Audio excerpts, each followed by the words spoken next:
All right, so it's March 5th, 2020. Today I had my first appointment with my reproductive endocrinologist.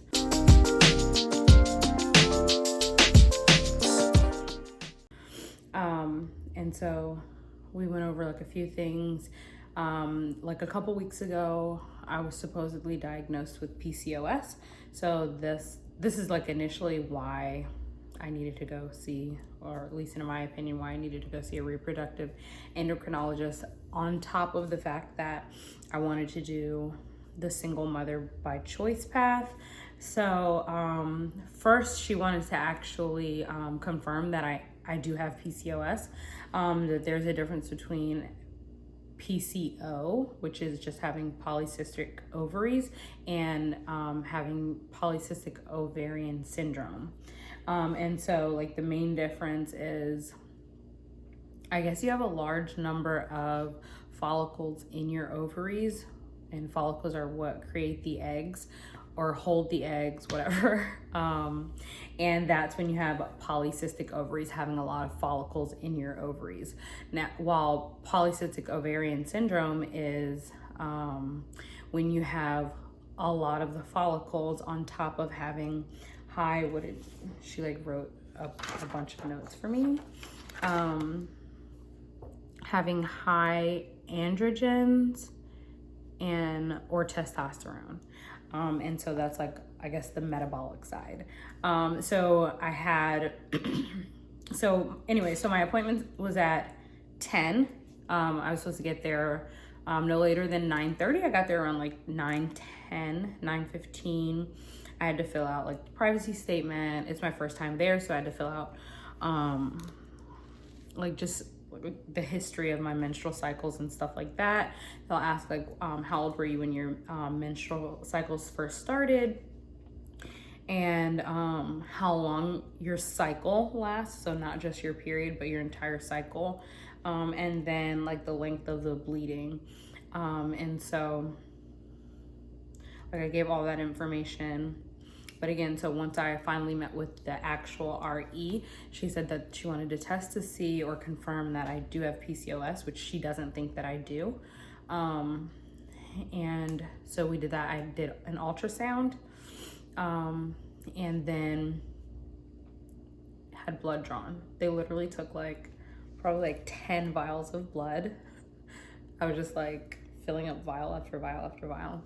But so after the ultrasound, and it was an intravaginal ultrasound, so the one that goes inside, and I saw the tech like just counting.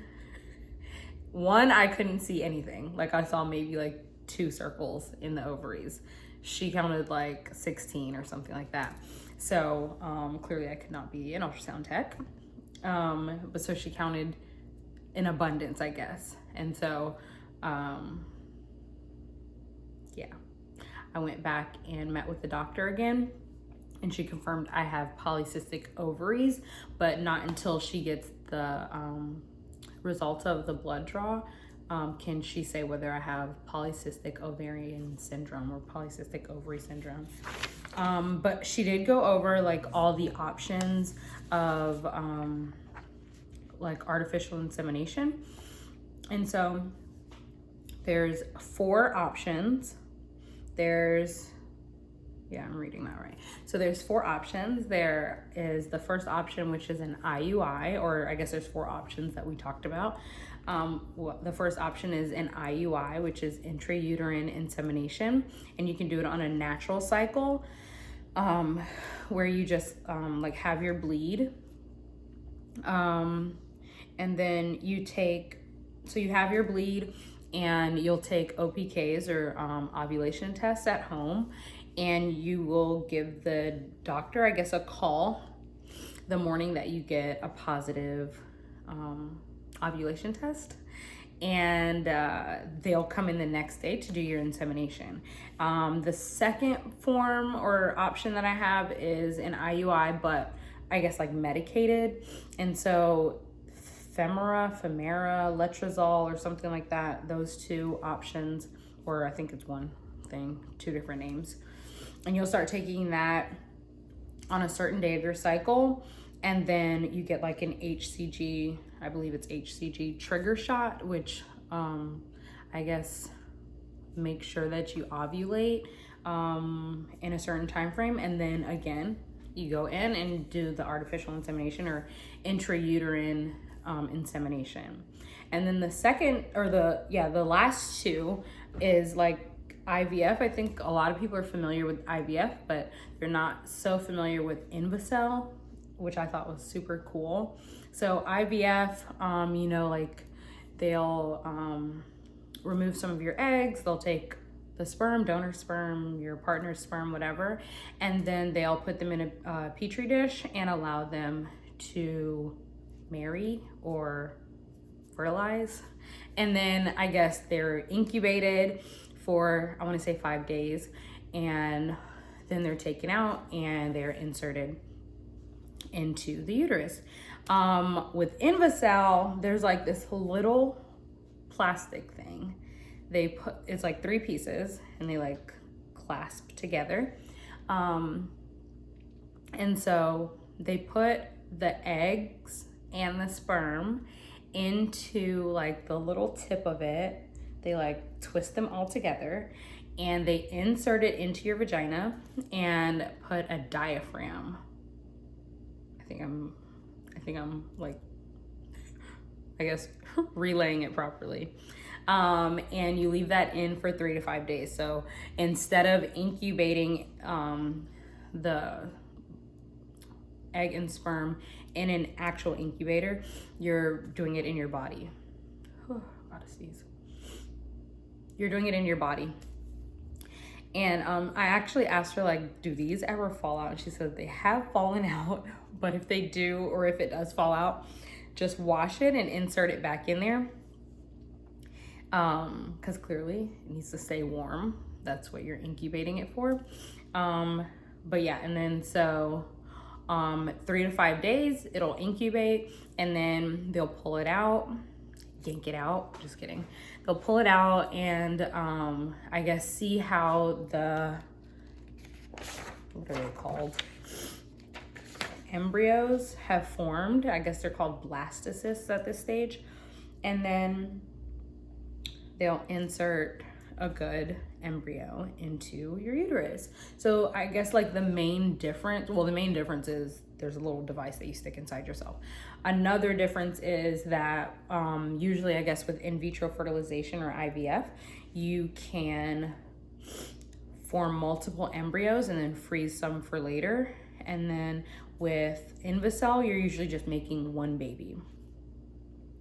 But yeah, so the appointment was really good. I thought that I was gonna have like negative stuff to say. I don't know why.